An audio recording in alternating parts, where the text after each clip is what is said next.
وَإِذَا سَأَلَكَ عِبَادِي عَنِّي فَإِنِّي قَرِيبٌ أُجِيبُ دَعْوَةَ الدَّاعِ إِذَا دَعَانِ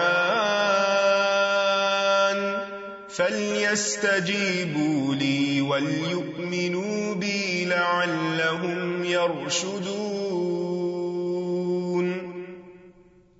نحمده ونصلي على رسوله الكريم، اما بعد فاعوذ باللہ من الشیطان الرجیم، بسم اللہ الرحمن الرحیم، رب اشرح لي صدری ویسر لي امری واحلل عقدۃ من لسانی یفقہوا قولی۔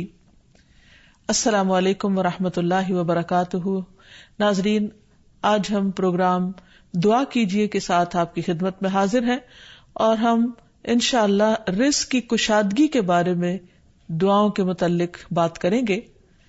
حقیقت یہ ہے کہ رزق کے سارے خزانے اللہ سبحانہ وتعالیٰ کے پاس ہیں، اور اللہ سبحانہ وتعالیٰ اپنی ساری مخلوق کو رزق دے رہا ہے، اور ہر طرح کا رزق دے رہا ہے، اور پھر بھی اس کے خزانوں میں کمی نہیں واقع ہوتی۔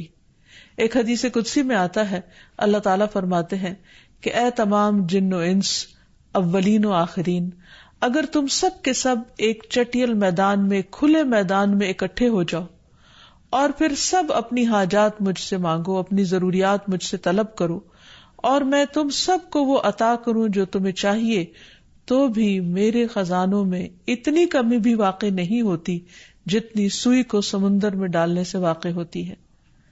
لیکن بات یہ ہے کہ انسان جب اللہ سے مانگے تو پورے یقین کے ساتھ مانگے، امید رکھ کے مانگے، اور کسی بھی قسم کی مایوسی کا شکار نہ ہو، کیونکہ دعا ان تمام چیزوں میں فائدہ دیتی ہے جو نازل ہو چکی ہیں، اور ان میں بھی فائدہ دیتی ہے جو نازل نہیں ہوئی، یعنی وہ تمام مشکلات جو انسان پہ پڑ چکی ہیں یا آئندہ آنے والی ہیں، ان دونوں کے سلسلے میں دعا کرنا انسان کو فائدہ دیتا ہے۔ لیکن یہ یاد رہے کہ دعا کی قبولیت کے لیے انسان اپنی طرف سے بھرپور کوشش کرے، اور اس میں ایک کوشش یہ کہ جب اللہ سے مانگے تو پہلے اللہ سبحانہ وتعالیٰ کی تعریف کے کلمات کہے، تسبیحات پڑھے، اور پھر اس کے ساتھ ساتھ درود شریف پڑھے۔ جہاں تک رزق کا تعلق ہے تو اس سلسلے میں یہ یاد رہے کہ رزق کا تنگ کرنا اور کشادہ کرنا یہ صرف اللہ سبحانہ وتعالیٰ کے ہاتھ میں ہے۔ وہ جس کو چاہتا ہے زیادہ دیتا ہے، جس کو چاہتا ہے کم دیتا ہے۔ قرآن مجید میں اللہ تعالیٰ فرماتے ہیں واللہ یرزق من یشاء بغیر حساب، اللہ جس کو چاہتا ہے بے حساب رزق عطا کرتا ہے، اور پھر اگر وہ کسی کو زیادہ نہیں دیتا، اس پر رزق تنگ کر دیتا ہے، تو بھی اس میں اس کی اپنی حکمت اور مصلحت کار فرما ہوتی ہے۔ بعض لوگوں کو رزق کی زیادتی نقصان دیتی ہے، اور بعض لوگوں کو رزق کی کمی فتنے اور مشکل میں ڈال دیتی ہے کہ ان کے ایمان جانے کا خطرہ ہوتا ہے۔ اسی طرح بعض کو رزق کی کشادگی اللہ کی یاد سے غافل کر دیتی ہے، یعنی انسان مختلف مزاج کے ہوتے ہیں، تو اللہ تعالیٰ چونکہ بندوں پر مہربان ہے، وہ جانتا ہے کہ کس بندے کے ساتھ اسے کیسا معاملہ کرنا ہے، کسے زیادہ دینا ہے اور کسے کم دینا ہے۔ اس لیے ہمارے معاملے میں اللہ تعالیٰ کا جو بھی فیصلہ ہو اسے بخوشی قبول کر لینا چاہیے، اور اس کے ساتھ ساتھ اس سے اچھی امید رکھنی چاہیے۔ رزق کے سلسلے میں یہ بات بھی یاد رہے کہ اگر کبھی رزق میں تنگی ہو رہی ہو تو ہو سکتا ہے کہ اس تنگی پر صبر کرنے کی وجہ سے انسان کے اتنے درجات بلند ہو جائیں کہ بہت بڑی بڑی نیکیاں بھی اس کے مقابلے میں ہیچ ہوں۔ پھر اسی طرح بعض اوقات انسان کے لیے ناشکری رزق کی تنگی کا ذریعہ بن جاتی ہے، تو اس سے بھی انسان کو پرہیز کرنا چاہیے۔ خواہ انسان کے پاس تھوڑا ہی ہو تو بھی اس پر اللہ تعالیٰ کا شکر ادا کرنا چاہیے، کیونکہ اللہ تعالیٰ کا وعدہ ہے لَإِن شَكَرْتُمْ لَأَزِيدَنَّكُمْ، اگر تم شکر ادا کرو گے تو میں تمہیں اور زیادہ عطا کروں گا۔ کیونکہ ہر انسان جس کے پاس جتنا بھی ہے وہ عموماً کمی کا رونا روتا رہتا ہے۔ اسی لیے ہمیں یہ سکھایا گیا ہے کہ رزق کے معاملے میں ہم یعنی دنیاوی معاملات میں اپنے سے نیچے والوں کو دیکھیں کہ ان کے پاس کیا ہے، تو انسان کے پاس جو کچھ بھی ہو انسان اس پر راضی ہو سکتا ہے، مطمئن ہو سکتا ہے، خوش ہو سکتا ہے، اور اللہ تعالیٰ کا شکر گزار ہو سکتا ہے۔ اور یہ ہمیشہ یاد رکھے کہ اصل میں الرزاق تو اللہ تعالیٰ ہی ہے. اس لیے جب بھی رزق کے معاملے میں کسی بھی قسم کی کوئی مشکل ہو، اونچ نیچ ہو، تو فوراً اللہ تعالیٰ کی طرف انسان رجوع کرے اور اللہ تعالیٰ سے خوب خوب دعائیں کرے، کیونکہ وہ دعاؤں کا سننے والا ہے، قریب مجیب ہے، بہت قریب ہے اور ہر بات کا جواب دیتا ہے. ایسا نہیں کہ وہ انسان کی دعا کو نظر انداز کر دیتا ہے. اور یہ تو اس کا خود حکم ہے، وَقَالَ رَبُّكُمُ ادْعُونِي أَسْتَجِبْ لَكُمْ، تمہارا رب کہتا ہے کہ تم مجھ سے مانگو تو میں تمہاری دعا قبول کروں گا. تو ہمیشہ ہمیں یہ یاد رکھنا چاہیے کہ رزق کی کنجیاں اللہ تعالیٰ کے پاس ہیں. فرمایا لَهُ مَقَالِيدُ السَّمَاوَاتِ وَالْأَرْضِ يَبْسُطُ الرِّزْقَ لِمَن يَشَاءُ وَيَقْدِرُ إِنَّهُ بِكُلِّ شَيْءٍ عَلِيمٌ. آسمانوں اور زمین کی چابیاں اسی کے پاس ہیں. وہ جس کے لیے چاہتا ہے رزق کشادہ کر دیتا ہے اور جس کو چاہتا ہے تنگ کر دیتا ہے. بلا شبہ وہ سب کچھ جاننے والا ہے. اور پھر تمام مخلوقات کے رزق کی ذمہ داری اسی پر ہے.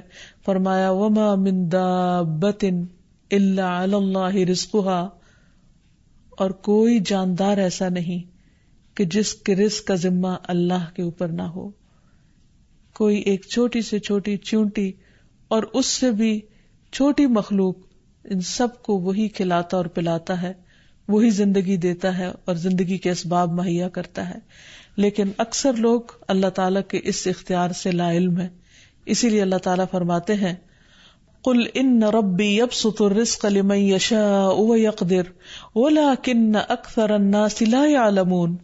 کہہ دیجئے بے شک میرا رب رزق فراخ کرتا ہے جس کے لیے چاہتا ہے اور تنگ کر دیتا ہے، لیکن اکثر لوگ علم نہیں رکھتے. یعنی بہت سے لوگ اس حقیقت کو بھول جاتے ہیں، اور جب ان کے پاس زیادہ آتا ہے تو وہ سمجھتے ہیں کہ یہ ان کی محنت کا نتیجہ ہے، یہ ان کی کوششیں اور ان کے سمجھداری ہے جس کی وجہ سے ان کو زیادہ ملا ہے. اور اگر کسی کے پاس کم ہوتا ہے تو عموماً لوگ سمجھتے ہیں کہ یہ اس کی اپنی حماقت اور بے وقوفی کی وجہ سے یا ناسمجھی کی وجہ سے اس کو نہیں مل رہا. حالانکہ بعض اوقات اللہ سبحانہ وتعالیٰ انتہائی ناسمجھ لوگوں کو بھی بہت کچھ عطا کر دیتا ہے، اور بعض اوقات بہت زیادہ پڑھے لکھے سمجھدار عقل مند لوگ اپنے 2 وقت کے کھانے کے لیے بھی پریشان ہوتے ہیں. حقیقت یہ ہے کہ اللہ سبحانہ وتعالیٰ جسے چاہے خوب نوازے، اور دینے سے اس کے خزانوں میں کوئی کمی واقع نہیں ہوتی، اور یہ اس کی اپنی مشیت اور اس کی اپنی چاہت ہے. وہ چاہے تو اپنے نافرمانوں کو بہت کچھ دے دے. ہم دیکھتے ہیں کہ دنیا میں بہت سے لوگ اس کی ذات کا بھی انکار کرتے ہیں، اس کے آگے سجدہ بھی نہیں کرتے، اس کی راہ میں کچھ صدقہ خیرات بھی نہیں کرتے، لیکن اس کے باوجود ان پر رزق برستا ہی چلا جاتا ہے، کیونکہ اللہ سبحانہ وتعالیٰ ان کو ڈھیل دیتا ہے. پھر اسی طرح اللہ تعالیٰ نے ہر ایک کا چونکہ رزق مقرر کر رکھا ہے، تو جن کے حصے میں زیادہ دیا یا زیادہ رکھا ہے، وہ ایسا نہیں کہ ضروری طور پر ان کی کسی نیکی کی وجہ سے ہی ہو، وہ اللہ تعالیٰ کی تقسیم کی بنا پر ہے. اللہ تعالیٰ کا اپنا فیصلہ ہے جو اس کی حکمت پر مبنی ہے، جسے انسان نہیں جانتے، کیونکہ اللہ تعالیٰ نے ہر انسان کا رزق مقرر کر رکھا ہے، اور جو انسان کے مقدر میں ہوتا ہے وہ اس کو مل کر رہتا ہے. اسی لیے جابر بن عبداللہ کہتے ہیں کہ اللہ کے رسول صلی اللہ علیہ وسلم نے فرمایا، اگر ابن آدم اپنے رزق سے اسی طرح بھاگے جس طرح موت سے بھاگتا ہے، تو بھی رزق اسے اسی طرح پالے گا جس طرح اسے موت پا لیتی ہے. یعنی اس کا رزق اس تک پہنچ کر رہے گا. اس سلسلے میں ایک بہت اہم بات یاد رکھنے کی ہے کہ انسان رزق کے معاملے میں ہمیشہ اللہ تعالی کی طرف رجوع کرے، اور کسی بھی پریشانی کی صورت میں غیر اللہ کی طرف رجوع نہ کرے. یعنی اپنے دکھ، تکلیف، پریشانی، اس کا داستان، اس کے بپتا صرف اللہ تعالیٰ کو سنائے، اسی سے دعائیں مانگے، اور یہ مت سمجھے کہ اللہ تعالیٰ نہیں سنتا تو وہ کسی اور کے در پر جا کر اپنی مشکل بیان کر کے اسے مشکل کشا سمجھتے ہوئے اس سے اپنی حاجات پوری کروا سکتا ہے. قرآن مجید میں اللہ تعالیٰ فرماتے ہیں وَاللَّهُ جَعَلَ لَكُم مِّنْ أَنفُسِكُمْ أَزْوَاجًا وَجَعَلَ لَكُم مِّنْ أَزْوَاجِكُمْ بَنِينَ وَحَفَدًا وَرَزَقَكُم مِّنَ الطَّيِّبَاتِ أَفَبِالْبَاطِلِ يُؤْمِنُونَ وَبِنِعْمَةِ اللَّهِ هُمْ يَكْفُرُونَ. وَيَعْبُدُونَ مِن دُونِ اللَّهِ مَا لَا يَمْلِكُ لَهُمْ رِزْقًا مِّنَ السَّمَاوَاتِ وَالْأَرْضِ شَيْئًا وَلَا يَسْتَطِيعُونَ. اور اللہ نے تمہارے لیے خود تم ہی سے بیویاں بنائی اور تمہارے لیے تمہاری بیویوں سے بیٹے اور پوتے بنائے اور تمہیں پاکیزہ چیزوں سے رزق دیا، تو کیا وہ باطل کو مانتے ہیں اور اللہ کی نعمت کا انکار کرتے ہیں؟ اور وہ اللہ کے سوا ان کی عبادت کرتے ہیں جو نہ انہیں آسمانوں اور زمین سے کچھ بھی رزق دینے کے مالک ہیں اور نہ وہ طاقت رکھتے ہیں. تو اس آیت سے واضح طور پر پتہ چلتا ہے کہ اللہ کے رزق کے خزانے صرف ان کا مالک اللہ ہی ہے، اس کے علاوہ کوئی نہیں. اگر اللہ تعالیٰ کسی کو رزق نہ دے تو کوئی اور کچھ بھی نہیں دے سکتا، کیونکہ اللہ تعالیٰ نے ملکیت کے یہ سارے اختیارات اپنے پاس رکھے ہوئے ہیں، کسی اور کو نہیں دیے. جیسا کہ ایک اور آیت میں آتا ہے کہ انسان کو اللہ ہی کے ہاں رزق تلاش کرنا چاہیے. فرمایا انما تعبدون من دون اللہ اوثانا وتخلقون افکا ان الذین تعبدون من دون اللہ لا يملكون لكم رزقا فابتغوا عند اللہ الرزق واعبدوہ واشکروا لہ الیہ ترجعون. تم اللہ کے سوا چند بتوں ہی کی تو عبادت کرتے ہو اور تم سراسر جھوٹ گھڑتے ہو. بلا شبہ اللہ کے سوا جن کی تم عبادت کرتے ہو تمہارے لیے کسی رزق کے مالک نہیں، سو تم اللہ کے ہاں ہی رزق تلاش کرو اور اسی کی عبادت کرو اور اس کا شکر کرو، اسی کی طرف تم لوٹائے جاؤ گے. یعنی اسی نے تمہیں پیدا کیا، وہی تمہیں رزق دیتا ہے، اسی کی طرف تمہاری واپسی ہے. اس لیے تم نہ اللہ کے سوا کسی اور کی عبادت کرو اور نہ ہی اس کے آگے ہاتھ پھیلاؤ اور نہ اس سے توقع رکھو کہ وہ تمہیں کچھ دے گا، بلکہ اس کے مقابلے میں پورے یقین کے ساتھ اللہ تعالیٰ سے ہی مانگتے رہو. کیونکہ نبی صلی اللہ علیہ وسلم نے فرمایا کوئی شخص اس طرح دعا نہ کرے کہ اے اللہ اگر تو چاہے تو مجھے روزی دے، بلکہ پختگی کے ساتھ سوال کرے، پورے عزم کے ساتھ سوال کرے، کیونکہ اللہ جو چاہتا ہے کرتا ہے اور اس پر کوئی جبر کرنے والا نہیں ہے. اور جب بندہ اللہ سے رزق مانگتا ہے تو اللہ تعالیٰ اس کو عطا کرتا ہے. نبی صلی اللہ علیہ وسلم نے فرمایا جب تم اللہم ارزقنی کہو گے تو اللہ تعالیٰ فرمائے گا میں نے رزق دینے کا فیصلہ کر لیا.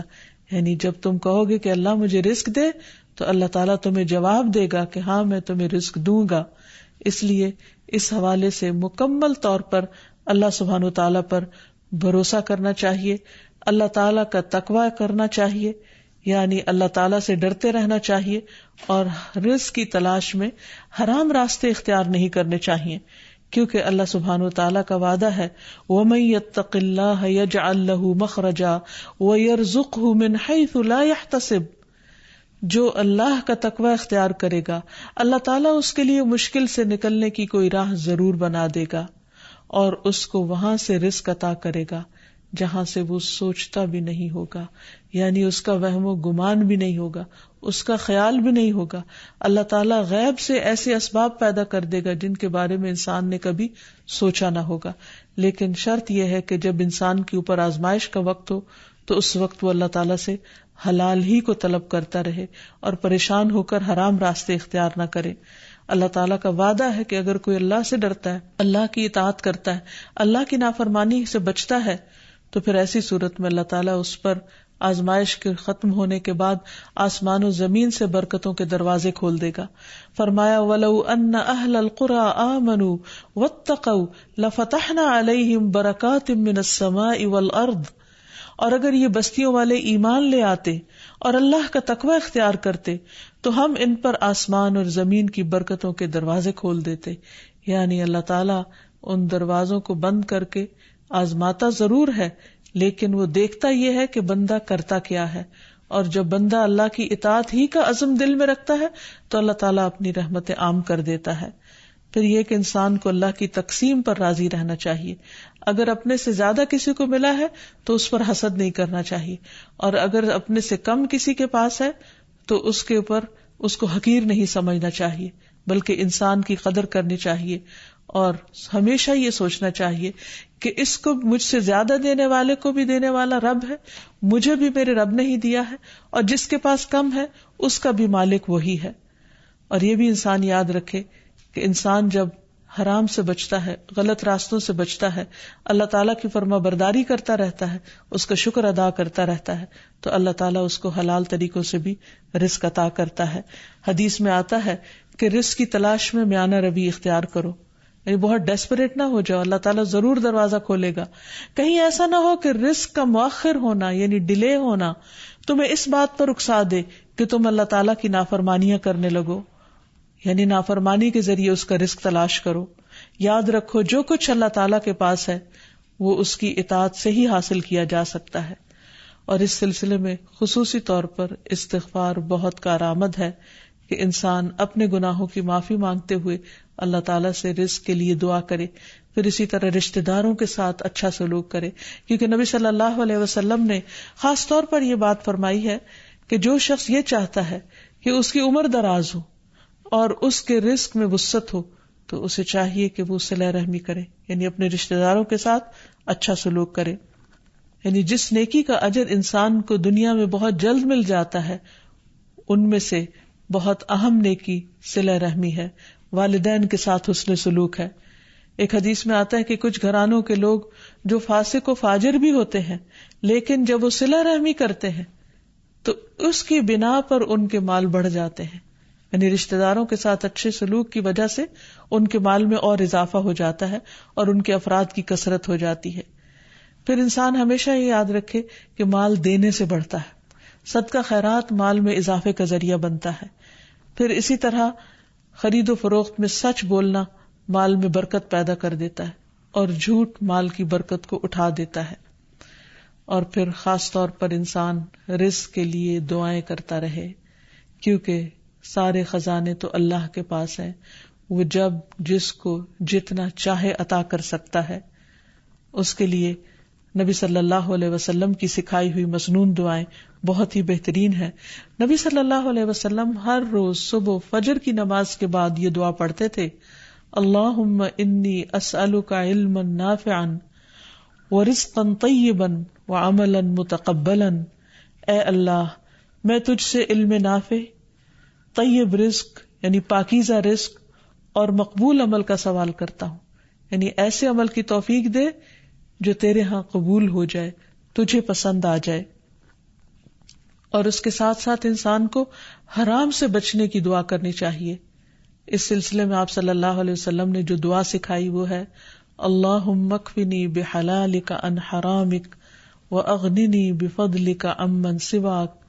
اے اللہ اپنے حلال کے ذریعے حرام سے میری کفایت فرما، یعنی مجھے اتنا حلال دے کہ مجھے حرام کی ضرورت ہی نہ رہے، اور اپنی مہربانی سے مجھے اپنے علاوہ ہر ایک سے بے نیاز کر دے، یعنی مجھے انسانوں کا محتاج نہ کر، کسی اور کا محتاج نہ کر، صرف اپنے خزانوں سے عطا فرما. پھر اسی طرح خاص طور پر بڑھاپے کی زندگی کے لیے وسعت رزق کی دعا کرنی چاہیے، کیونکہ جب انسان بوڑھا ہو جاتا ہے تو اس کے اعضاء کمزور ہو جاتے ہیں، وہ اپنے لیے خود کچھ کمائی نہیں کر سکتا، وہ دوسروں پر ڈیپینڈنٹ ہو جاتا ہے. تو اس وقت وسیع رزق کی دعا سکھائی گئی. فرمایا اللہم اجعل اوسع رزقک علی عند کبر سنی وانقطاع عمری. اے اللہ جب میں بوڑھا ہو جاؤں اور میری عمر ختم ہونے لگے تو میرے رزق کو وسیع کر دے. اور رزق کی دو بڑی قسمیں ہوتی ہیں، ایک وہ رزق جو ظاہری طور پر جسموں کی غذا بنتا ہے یا انسان کی مادی ضروریات پوری کرتا ہے، اور دوسرا روحانی رزق، اور وہ رزق جو انسان کے غم ہم کو دور کرتا ہے، یعنی لوگوں کی محبت اور توجہ، اور خاص طور پر بڑھاپے میں اولاد اور رشتہ داروں کا قریب ہونا، پاس ہونا، یہ انسان کی بنیادی ضرورتوں میں سے ہے. تو انسان جب خود کچھ کرنے کے قابل نہ رہے، ہاتھ پاؤں ہلانے کے قابل نہ رہے، تو عموماً وہ لوگوں پر ایک بوجھ بن جاتا ہے، اور یہ چیز انسان کے لیے بہت پریشانی کا باعث ہوتی. انسان جب جوان ہوتا ہے، بہت کچھ کما رہا ہوتا ہے، تو سب اس کو لک فارورڈ کرتے ہیں، سب اس سے محبت کرتے ہیں، سب اس کے پیچھے جاتے ہیں، کیونکہ اس کی ذات سے لوگوں کو فائدہ پہنچتا ہے. لیکن بڑھاپے میں انسان اس طرح فائدہ نہیں پہنچا سکتا، تو پھر انسان کے لیے پریشانی ہوتی ہے، اور اسے تنہائی کا احساس بھی ہونے لگتا ہے، اور اس کے لیے انتہائی اذیت کے دن ہو جاتے ہیں. وہ اپنے حسین ماضی کو بھی یاد کرتا ہے، کامیاب زندگی کو بھی یاد کرتا ہے، اور اپنے مستقبل کو بھی دیکھتا ہے کہ موت قریب آ لگی ہے. تو ایسے میں یہ دعا بہت فائدہ مند ہے کہ اے اللہ جب میں بوڑھا ہو جاؤں اور میری عمر ختم ہونے لگے تو میرے رزق کو وسیع کر دے. اور جب انسان کے پاس اپنی ضرورت کا ہوتا ہے بڑھاپے میں بھی تو انسان یکسوئی کے ساتھ اللہ سبحانہ وتعالیٰ کی عبادت اور زیادہ کر سکتا ہے. اسی طرح اپنے لیے اور اپنی اولاد کے لیے وسیع رزق کی دعا کرنی چاہیے، جیسے ابراہیم علیہ السلام نے دعا کی تھی، ربنا انی اسکنت من ذریتی بواد غیر ذی زرع عند بیتک المحرم ربنا لیقیموا الصلاة فاجعل افئدة من الناس تهوی الیہم وارزقہم من الثمرات لعلہم یشکرون. اے ہمارے رب، بے شک میں نے اپنی کچھ اولاد کو اس وادی میں آباد کیا جو کسی کھیتی والی نہیں، تیری حرمت والے گھر کے پاس، اے ہمارے رب، تاکہ وہ نماز قائم کریں. سو کچھ لوگوں کے دل ایسے کر دے کہ ان کی طرف مائل رہیں، اور انہیں پھلوں سے رزق عطا کر تاکہ وہ شکر ادا کریں. تو اس میں ہم دیکھتے ہیں کہ ابراہیم علیہ السلام اپنے بچوں کے لیے روحانی رزق کی دعا بھی کر رہے ہیں، جذباتی محبت کے رزق کی دعا بھی کر رہے ہیں، اور پھر اس کے ساتھ ساتھ جسمانی رزق کی دعا بھی کر رہے ہیں جو ہر انسان کی ضرورت ہے، اور اس میں سے بھی بہترین رزق یعنی پھلوں کے رزق کی دعا کر رہے ہیں، کیونکہ انسان کو اللہ تعالیٰ کا صرف رزق ہی نہیں مانگنا چاہیے، بہترین رزق مانگنا چاہیے. یعنی ایک تو سمپل سی دعا ہے اللہم ارزقنی، اور پھر ورزقنا وانت خیر الرازقین جو سورۃ المائدہ میں اللہ تعالیٰ نے دعا سکھائی ہے، اور ہمیں رزق دے اور تو سب رزق دینے والوں میں سے بہترین ہے. رزق کی تنگی میں خاص طور پر استغفار بہت فائدہ دیتی ہے. یعنی انسان کے گناہ انسان کے رزق کے راستے میں رکاوٹ بن جاتے ہیں. اور آخر میں یہ بات یاد رہے کہ انسان کے رزق میں اکثر اس کے اپنے گناہ رکاوٹ بن جاتے ہیں. اس لیے جب انسان ان گناہوں سے توبہ کرتا ہے، استغفار کرتا ہے، تو اللہ تعالیٰ رزق کے دروازے کھول دیتے ہیں، جیسے اللہ تعالیٰ کا وعدہ ہے. قرآن مجید میں آتا ہے، نوح علیہ السلام نے اپنی قوم سے کہا، فَقُلْتُ اسْتَغْفِرُوا رَبَّكُمْ إِنَّهُ كَانَ غَفَّارًا يُرْسِلِ السَّمَاءَ عَلَيْكُمْ مِدْرَارًا وَيُمْدِدْكُمْ بِأَمْوَالٍ وَبَنِينَ وَيَجْعَلْ لَكُمْ جَنَّاتٍ وَيَجْعَلْ لَكُمْ أَنْهَارًا. اور کہا کہ اپنے رب سے معافی مانگ لو، بلا شبہ وہ بڑا معاف کرنے والا ہے. وہ تم پر آسمان سے خوب بارشیں برسائے گا اور تمہاری مال اور اولاد سے مدد کرے گا، تمہارے لیے باغ پیدا کرے گا اور نہریں جاری کرے گا. تو اس سے یہ پتہ چلتا ہے کہ دنیا میں جتنی بھی راحتیں اور رزق کی قسمیں ہیں ان سب کی کنجی استغفار ہے. تو اس لیے انسان کثرت سے اپنے گناہوں پر توبہ کرتا رہے. حضرت حسن بصری کی مجلس میں ایک شخص آیا اور کہنے لگا کہ اس کے ہاں اولاد نہیں، تو انہوں نے اس کو استغفار کا حکم دیا. دوسرے شخص نے کہا کہ ان کے ہاں قحط سالی ہے، بارشیں نہیں ہو رہی، تو انہوں نے ان کو استغفار پڑھنے کے لیے کہا. تیسرا شخص آیا اور کہنے لگا کہ اس کے رزق میں مشکل ہے، تو انہوں نے اس کو بھی یہی نسخہ بتایا. تو ان کی مجلس میں سے ایک شخص نے کہا کہ آپ نے ہر مشکل میں مبتلا شخص کو ایک ہی بات بتائی، ایک ہی وظیفہ بتایا، اور وہ بخشش کی دعائیں کرنے کا. تو کہا کہ کیا تم نے سورۃ نوح کی آیت نہیں پڑھی؟ حقیقت یہ کہ اللہ کا کلام سچا ہے اور ہمیں اس پر ایمان لا کر پورے یقین کے ساتھ وثوق کے ساتھ دعا مانگنی چاہیے کہ ہم انشاءاللہ استغفار کریں گے تو آسمان سے اور زمین سے رزق اگلنے لگے گا، ابلنے لگے گا. اللہ تعالی ہمیں اپنی رحمتوں سے نوازے. اور استغفار کے لیے سمپل، اے اللہ مجھے بخش دے، اے اللہ مجھے معاف کر دے، اے اللہ میرے اگلے پچھلے سارے گناہوں کو معاف کر دے. اللہم اغفر لی، استغفر اللہ ربی من کل ذنب واتوب الیہ. اور سچے دل سے انسان توبہ کرتا رہے تو اللہ تعالیٰ کو مہربان پائے گا. وآخر دعوانا ان الحمد للہ رب العالمین. السلام علیکم ورحمۃ اللہ وبرکاتہ.